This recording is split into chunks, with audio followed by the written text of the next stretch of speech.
Hello students, I welcome you all to my YouTube channel M Ahmad story circle. आज के इस video में हम लोग new gems English reader class 8 का चैप्टर नंबर 4 पढ़ने जा रहे हैं, जिसका टाइटल है सेट आवर चिल्ड्रन फ्री, कि हमें हमारे बच्चों को आज़ाद छोड़ देना चाहिए। आई मीन उनसे लेबर वर्क नहीं करवाना चाहिए, उनसे बाल मजदूरी नहीं करवाना चाहिए।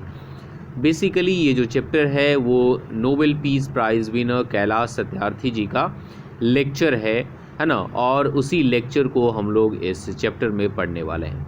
इससे पहले कि हम लोग उनके लेक्चर को लाइन बाय लाइन पढ़ना शुरू करें, है ना, उससे पहले हम लोग कैलाश सत्यार्थी के बारे में जान लेते हैं एक छोटा सा इन्फॉर्मेशन जो कि आपके बुक में ऑलरेडी दिया गया है। Kailash Satyarthi was born in 1954 in a small city in Madhya Pradesh, is an Indian child rights activist and the founder of the बचपन बचाओ आंदोलन। अब यहाँ पे बताया गया है कैलाश सत्यार्थी मध्य प्रदेश के एक छोटे से शहर में 1954 में पैदा हुए थे और ये बच्चों के अधिकार के लिए काम करते हैं, राइट, और बचपन बचाओ आंदोलन के ये संस्थापक भी हैं। His love for children and concern for the less fortunate ones prompted him to work for their welfare. बच्चों के प्रति उनका प्यार और कम भाग्यशाली लोगों के प्रति उनकी चिंताओं ने उन्हें उनके भलाई के लिए काम करने के लिए प्रोत्साहित किया, है ना। तो हमने कैलाश सत्यार्थी के बारे में छोटा सा इन्फॉर्मेशन देख लिया। अब हम लोग अपने स्टोरी की तरफ आ जाते हैं। इससे पहले कि मैं स्टोरी को एक्सप्लेन करना शुरू करूं, इस लेक्चर को एक्सप्लेन करना शुरू करूं, मैं आप सबसे रिक्वेस्ट करना चाहूँगा कि अगर आप चैनल पे नए हैं तो प्लीज़ चैनल को सब्सक्राइब कर लीजिए और साथ वाला बेल आइकन भी प्रेस कर लीजिए, क्योंकि आपको दिख रहा होगा कि कितने क्लियरिटी के साथ, है ना, मैं चैप्टर्स को एक्सप्लेन करता हूँ और मैं एक वर्ड भी नहीं छोड़ता हूँ, लाइन बाय लाइन एक्सप्लेन करता हूँ। This speech is a powerful argument made by the Nobel Peace Prize winner Kailash Satyarthi. Nobel peace prize winner मतलब शांति के लिए नोबेल विनर कैलाश सत्यार्थी के द्वारा दिया गया ये एक पावरफुल आर्गुमेंट है, एक ज़बरदस्त तर्क है। आर्गुमेंट कहने का मतलब लॉजिकल डिबेट, एक तर्क। It opens our eyes and draws our attention towards the piteous condition of some of our fellow human beings here, children। यहाँ पे बच्चों की बात हो रही है जो कि हमारे फेलो ह्यूमन बींग्स है, जो कि हमारे साथी हैं, हमारे साथ रहते हैं, और ये कितने दयनीय स्थिति में रहते हैं, कितने पिटियस कंडीशन में रहते हैं, उनकी तरफ उनका ये लेक्चर हमारे आँखों को खोलता है और उनकी इस हालात की तरफ हमारे ध्यान को आकर्षित करता है। So let's start. Your Majesties, Your Royal Majesties, Royal Highness, my dear daughter Malala, dear brother Tom Hawking, and my sisters and brothers। अब अपने लेक्चर को शुरू करने से पहले कैलाश सत्यार्थी नोबेल कमेटी के कुछ लोगों को और वहाँ पे साथ में मलाला यूसुफजई, जिनको साथ में कैलाश सत्यार्थी के साथ में ही प्राइज़ नोबेल पीस प्राइज़ मिला था, उनको वो एड्रेस करते हैं और इन सभी लोगों को संबोधन करते हैं और फिर अपने लेक्चर को शुरू करते हैं। यहाँ पे टॉम हार्किन जो हैं वो democratic party United states of America के सीनेटर थे उस समय, है ना, जब कैलाश सत्यार्थी को नोबेल पीस प्राइज़ दिया गया था, राइट। अब यहाँ पे शुरू करते हैं अपने स्पीच को। Friends, the Nobel committee has generously invited me to present a lecture. दोस्तों, नोबेल कमेटी ने मुझे बड़े ही उदारता के साथ, बड़े ही दिल से लेक्चर देने के लिए यहाँ पे आमंत्रित किया है, इनवाइट किया है, एक छोटा सा भाषण देने के लिए मुझे यहाँ पे आमंत्रित किया है। Respectfully I am unable to do that, लेकिन आदरपूर्वक, सम्मानपूर्वक मैं कहना चाहूँगा कि मैं ऐसा नहीं कर सकता हूँ या मैं ऐसा करने के लायक नहीं हूँ। बिकॉज क्योंकि I am representing here the sound of silence. मैं खामोशी को रिप्रेजेंट करता हूँ, मैं शांति को रिप्रेजेंट करता हूँ, मैं उन लोगों को रिप्रेजेंट करता हूँ जो खामोश हैं, जो अपने हक़ के लिए नहीं लड़ सकते हैं, जो कि अपने हक़ के लिए आवाज़ नहीं उठा सकते हैं। मैं उनको यहाँ पे रिप्रेजेंट करता हूँ, मैं उनका प्रतिनिधित्व करता हूँ। The cry of innocence, the cry of innocence कहने का क्या मतलब हुआ? Here those who need help, वैसे लोग जिनको मदद की ज़रूरत है, एंड अटेंशन, जिनको अटेंशन की ज़रूरत है, जिन पे ध्यान देने की ज़रूरत है, but do not get it, लेकिन ना ही उन्हें मदद मिलती है और ना ही लोग उन पे अपना ध्यान आकर्षित करते हैं। तो मैं उन लोगों को यहाँ पे रिप्रेजेंट करता हूँ, मैं उन मासूम लोगों को रिप्रेजेंट करता हूँ जिनको उनका अधिकार नहीं मिलता, जिनको उतना अटेंशन नहीं मिलता जितना कि उन्हें मिलना चाहिए। And the face of invisibility, invisibility कहने का मतलब क्या हुआ? Face of invisibility, here those who have been neglected, वैसे लोग जिनको समाज ने छोड़ दिया है, समाज ने उन्हें नेग्लेक्ट कर दिया है, मैं वैसे लोगों को यहाँ पे रिप्रेजेंट करता हूँ, उनका प्रतिनिधित्व करता हूँ। I represent millions of those children who are left behind and that's why I have kept an empty chair here as a reminder। अब यहाँ पे बताया गया है कि मैं उन लाखों बच्चों को रिप्रेजेंट करता हूँ जो पीछे छूट गए हैं, या हम सब ने मिलकर उन्हें पीछे छोड़ दिया है, हमारी सोसाइटी ने, हमारी कम्युनिटी ने उन्हें पीछे छोड़ दिया है। और इसी बात को ध्यान में रखने के लिए मैंने यहाँ पे अपने बगल में एक खाली कुर्सी रखी हुई है। I have come here only to share the voices and dreams of our children because they are all our children। मैं यहाँ पे सिर्फ इसलिए आया हूँ ताकि मैं उन सभी बच्चों की आवाज़ को, उनके सपनों को आप सबके साथ साझा कर सकूं, आप सबके साथ शेयर कर सकूं, क्योंकि वो सारे हमारे ही बच्चे हैं। 20 years ago, 20 साल पहले, in the foothills of the Himalaya की पहाड़ियों में, I met a small skinny child labour, मैं एक छोटे से दुबले पतले से बाल मजदूर से मिला, एक चाइल्ड लेबर से मिला। ही आस्क्ड मी, उस बाल मजदूर ने, उस चाइल्ड लेबर ने मुझसे पूछा, is the world so poor that it can not give me a toy and a book instead of forcing me to take a gun or a tool. उस बच्चे ने मुझसे सवाल पूछा कि क्या दुनिया इतनी गरीब है कि वो मुझे एक खिलौना और एक किताब नहीं दे सकती है, इसके बजाय कि वो मुझे मजबूर करती है कि मैं एक हथियार उठाऊं, मैं एक गन उठाऊं या मैं एक औजार उठाऊं। उस बच्चे ने मुझसे ये सवाल पूछा था। सो आप लोग इमेजिन कर सकते हैं कि ये सवाल कितना सीरियस है। 12 years ago, 12 साल पहले, a child mother from the streets of Colombia की सड़कों से एक चाइल्ड मदर ने, एक बच्चे की माँ ने मुझसे पूछा, I have never had a dream, कि मैंने कभी भी अपने जीवन में सपना नहीं देखा। Can my child have one, तो क्या मेरा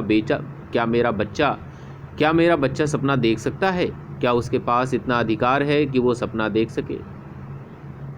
friends, all the great religions teach us to care for our children. दोस्तों, जितने भी हमारे ग्रेट रिलीजन्स हैं, जो भी हमारे धर्म हैं, जो अलग अलग रिलीजन्स हैं, वो हमें सिखाती हैं कि हमें हमारे बच्चों का केयर करना चाहिए, उनकी देखभाल करनी चाहिए। जीसस सेड, जीसस क्राइस्ट ने क्या कहा? Let the children come to me, बच्चों को मेरे पास आने दो। डू नॉट हिंडर देम, उन्हें मत रोको। For the kingdom of God belongs to them, क्योंकि जो ईश्वर का जो साम्राज्य है वो बच्चों का ही है, बच्चों से ही ईश्वर का साम्राज्य है। द होली कुरान सेज, पवित्र कुरान कहता है, kill not your children because of poverty, गरीबी के कारण अपने बच्चों को मत मारो। Friends, there is no greater violence than to deny the dreams of our children. Kailash Satyarthi कहते हैं कि दोस्तों, हम अगर अपने बच्चों के उनके सपने को पूरा करने से इनकार करते हैं, या उनको वो चीज़ें करने से मना करते हैं जो कि वो करना चाहते हैं, तो इससे बड़ा अपराध, इससे बड़ा हिंसा और कोई भी नहीं है। ओके, सो हम लोग आगे बढ़ते हैं। देयरफॉर, इसीलिए कैलाश सत्यार्थी कहते हैं, I refuse to accept that all the temples and mosques and churches and prayer houses have no place for the dreams of our children.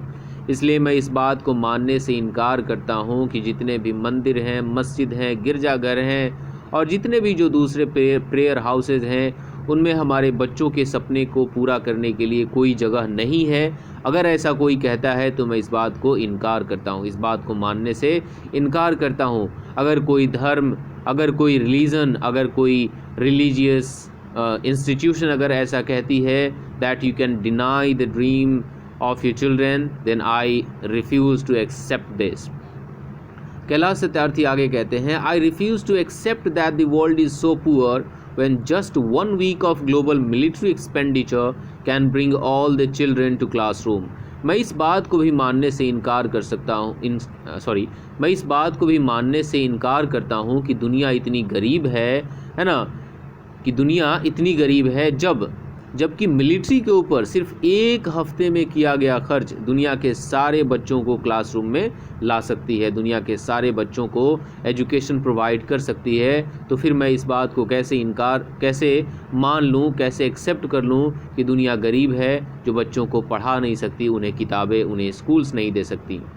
Military expenditure कहने का मतलब मिलिट्री को ऑर्गेनाइज करने के लिए, है ना, उनकी देख रेख करने के लिए जो 1 हफ्ते में जो पैसे खर्च होते हैं, उससे अगर देखा जाए तो दुनिया के सारे बच्चों को स्कूल के क्लासरूम में लाया जा सकता है। तो दुनिया सच में इतनी गरीब भी नहीं है, बस हमारा अटेंशन, हमारा ध्यान इस तरफ नहीं है। I refuse to accept that all the laws and constitutions, police and judges are unable to protect our child. मैं इस बात को भी मानने से इनकार करता हूँ कि जितने भी कानून हैं, जितने भी संस्थाएं हैं, पुलिस हैं, जो जजेस हैं, वो हमारे बच्चों को प्रोटेक्ट करने के लिए काफ़ी नहीं है। मैं इस बात को भी मानने से इनकार करता हूँ। अगर जो भी लॉज बने हुए हैं, जो भी हमारे कॉन्स्टिट्यूशंस हैं, जो भी हमारे पुलिस फोर्सेस हैं, जो भी जजेस हैं, अगर ये चाहें अपना 100% दे तो हम लोग अपने बच्चों के राइट्स को, उनके अधिकार को प्रोटेक्ट कर सकते हैं। I refuse to accept that the shackles of slavery can ever be stronger than the quest for freedom. मैं इस बात को भी मानने से इनकार कर सकता हूँ कि गुलामी की जंजीर, गुलामी की बेड़ियाँ आज़ादी की तलाश से कहीं ज़्यादा मजबूत है। ऐसा कभी नहीं हो सकता, है ना। गुलामी की बेड़ियाँ इतनी मजबूत नहीं हो सकती कि वो इंसान को हमें आज़ाद करने से रोक सके। I simply refuse to accept. मैं इन सभी बातों को मानने से पूरी तरीके से इनकार करता हूँ। My only aim in life is that every child is free to be a child. जीवन में मेरा एक ही लक्ष्य है कि हर एक बच्चा होने के लिए आज़ाद हो। कहने का मतलब एक बच्चा अपने बचपन में जो चाहे वो कर सके, मेरा यही लक्ष्य है। अब यहाँ पे कुछ पॉइंट्स दिए गए हैं, 2 और 3, 5 और 6, टोटल 6 पॉइंट्स दिए गए हैं। एक बच्चा अपने बचपने में क्या कर सकता है और क्या करने के लिए आज़ाद होना चाहिए अकॉर्डिंग टू कैलाश सत्यार्थी, इसको यहाँ पे पॉइंट में दिया गया। Free to grow and develop, so a child should be free to grow and develop. Free to eat, sleep and see daylight. Free to laugh and cry. He should be free to play and learn. He should be free to go to school and above all free to dream. वो school जाने के लिए आज़ाद होना चाहिए और इन सब से बढ़कर वो सपने देखने के लिए आज़ाद होना चाहिए। I have the privilege of working with many courageous people who have the same aim. Kailash Satyarthi कहते हैं कि मुझे कई साहसी लोगों के साथ काम करने का सौभाग्य प्राप्त हुआ है, जिनका एम, जिनका लक्ष्य लाइफ में बिल्कुल मेरे जैसा ही, मेरे ही समान है। We have never given up against any threat or attack and we never will. हमने किसी भी थ्रेट, किसी भी डर या किसी भी हमले के खिलाफ हार नहीं मानी है ना। हमने कभी भी हार नहीं मानी है और ना ही हम कभी हार मानेंगे। We have made progress in the last couple of decades. और इस तरह से हमने पिछले 2 दशकों में कुछ प्रगति भी की हुई है। But let us make no mistake, great challenges still remain. लेकिन हमें गलती करने की कोई आवश्यकता नहीं है, हम गलती नहीं करेंगे क्योंकि अभी बड़ी बड़ी बाधाएं, बड़ी बड़ी चुनौतियां आनी बाकी है। Friends, the biggest challenge or biggest crisis knocking on the doors of humankind is fear and intolerance. Kailash Satyarthi कहते हैं कि दोस्तों, इंसानियत के सामने जो सबसे बड़ा चुनौती, जो सबसे बड़ा चैलेंज, जो सबसे बड़ा क्राइसिस, जो सबसे बड़ा संकट है, जो हमारी इंसानियत के दरवाजे पे दस्तक दे रहा है, जो नॉक कर रहा है, वो क्या है? That is fear and intolerance. वो डर और असहिष्णुता है। इनटॉलरेंस कहने का मतलब क्या हुआ? जब एक इंसान दूसरे इंसान की बातों से सहमत नहीं होता है, तब उसके ऊपर वो वायलेंट हो जाता है, उसके ऊपर वो हमला कर देता है, उसी को हम लोग इनटॉलरेंस कहते हैं। Rights, security and hope can only be restored through education. बच्चों के अधिकार, उनकी सिक्योरिटी और उनकी उम्मीद सिर्फ एजुकेशन के माध्यम से ही बहाल की जा सकती है। यंग पीपल लाइक मलाला के जैसे यंग लोग, I have started calling her my daughter Malala, not just Malala.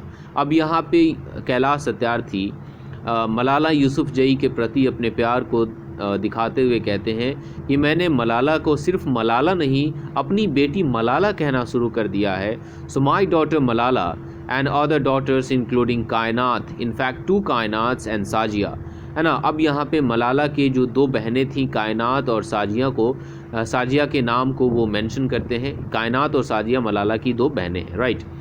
सो उनको वो शामिल करते हुए कहते हैं and Shazia and the daughters from Africa, और अफ्रीका की बेटियां, and from all over the world, और दुनिया की सारी बेटियां, दुनिया की सारी लड़कियां, they are rising up and choosing peace over violence. वे लोग आगे बढ़ रहे हैं, वे लोग सामने आ रहे हैं और हिंसा के ऊपर शांति को चुन रहे हैं। टॉलरेंस ओवर एक्सट्रीमिज्म, कट्टरता के ऊपर सहिष्णुता को चुन रहे हैं। एंड करेज ओवर फियर, और डर के ऊपर साहस को, डर के ऊपर हौसले को चुन रहे हैं। द सॉल्यूशंस आर इमर्जिंग, और इन्हीं बेटियों के सामने आने की वजह से हमें समाधान मिल रहे हैं, हमें सॉल्यूशंस मिल रहे हैं कि कैसे बेटियों को आगे बढ़ाया जा सकता है। But These solutions cannot be found in the deliberations in conferences alone. अब यहाँ पे बताया गया है कि ये जो भी solutions हमें इन बेटियों के माध्यम से मिलता है, ये बड़े बड़े मीटिंग्स में सिर्फ नहीं देखे जा सकते हैं, and cannot be found in prescriptions from a distance, और ना ही जो हमारे अथॉरिटीज़ हैं वो इस तरह के solutions हमें प्रोवाइड कर सकते हैं। You may ask that what can one person do? आप मुझसे सवाल पूछ सकते हैं कि आखिर एक इंसान क्या कर सकता है। I would recall a story of my childhood, तो इस बात का जवाब देने के लिए मुझे मेरे बचपन की एक कहानी याद आती है जो कि मैं आप सबको सुनाना चाहूँगा। A heavy fire had broken out in the forest, जंगल में एक भीषण आग लगी हुई थी, जंगल में भीषण आग लगी हुई थी। All the animals were running away, सारे जानवर, है ना, जंगल से भाग रहे थे, including the lion the king of the forest, यहाँ तक कि जंगल का राजा शेर भी वहाँ से भाग रहा था, अपनी जान को बचाने के लिए वहाँ से भाग रहा था। Suddenly he saw a tiny bird rushing towards the fire, अचानक से जंगल के राजा शेर ने एक छोटे से पंछी को जंगल में लगे आग की तरफ जाते हुए देखा। ही आस्क्ड द बर्ड, तो उसने उस छोटे से पंछी से पूछा, व्हाट आर यू डूइंग, क्या कर रहे हो तुम क्या कर रहे हो। To the lion's surprise the bird replied, और उस पंछी ने जो रिप्लाई दिया, जो जवाब दिया, उसको सुनकर शेर काफ़ी हैरान हो गया। I am going to extinguish the fire, मैं आग बुझाने जा रहा हूँ। उस पंछी ने क्या कहा, मैं आग बुझाने जा रहा हूँ।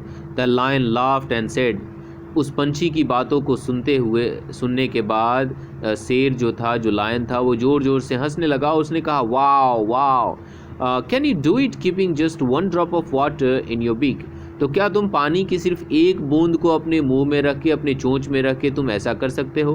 क्या तुम पानी की सिर्फ एक बूंद से जंगल की आग को बुझा सकते हो? द बर्ड वॉज एडमेंट, वो जो पंछी था वो काफ़ी जिद्दी था, काफ़ी अड़ियल था। एंड शी सेड, है ना, और उस पंछी ने क्या कहा, आई एम, अब सॉरी यहाँ पे मैंने रहा हूँ बोला है, यहाँ पे उस पंछी के लिए शी यूज़ किया है, ठीक है। वहाँ पे आप जब ट्रांसलेट कीजिएगा तो रही हूँ कीजिएगा, मैं आग बुझाने जा रही हूँ, राइट। तो यहाँ पे उस पंछी ने क्या कहा, I am doing my bit, मैं अपना काम कर रही हूँ, मुझसे जितना हो सकता है मैं वो कर रही हूँ, है ना। तो अगर इंसान से जितना बन पाए अगर वो ही करता रहे तो इस तरह से बहुत बड़ा बदलाव लाया जा सकता है। जैसे कि आप सबको पता होगा कि बूंद बूंद से घड़ा भरता है, और जैसे कि आप सबको दिख रहा होगा कि 2-3 बार मुझे ये नोटिस मिल चुका है कि मेरे फ़ोन का जो स्टोरेज है वो अब लो हो रहा है, इसलिए मैं इस स्टोरी को यहीं पे रोकता हूँ, और इसका जो बचा हुआ पार्ट है इसको हम लोग इसके नेक्स्ट पार्ट में, पार्ट 2 में कवर कर लेंगे। सो मिलते हैं हम लोग इस वीडियो के सेकंड पार्ट में, और पार्ट फर्स्ट का एक्सप्लेनेशन कैसा लगा आप लोग मुझे कमेंट करके बताइएगा। वीडियो अच्छा लगा होगा तो वीडियो को लाइक कीजिएगा, and most importantly if you are new to this channel then please subscribe the channel. See you in the part 2, bye bye, take care.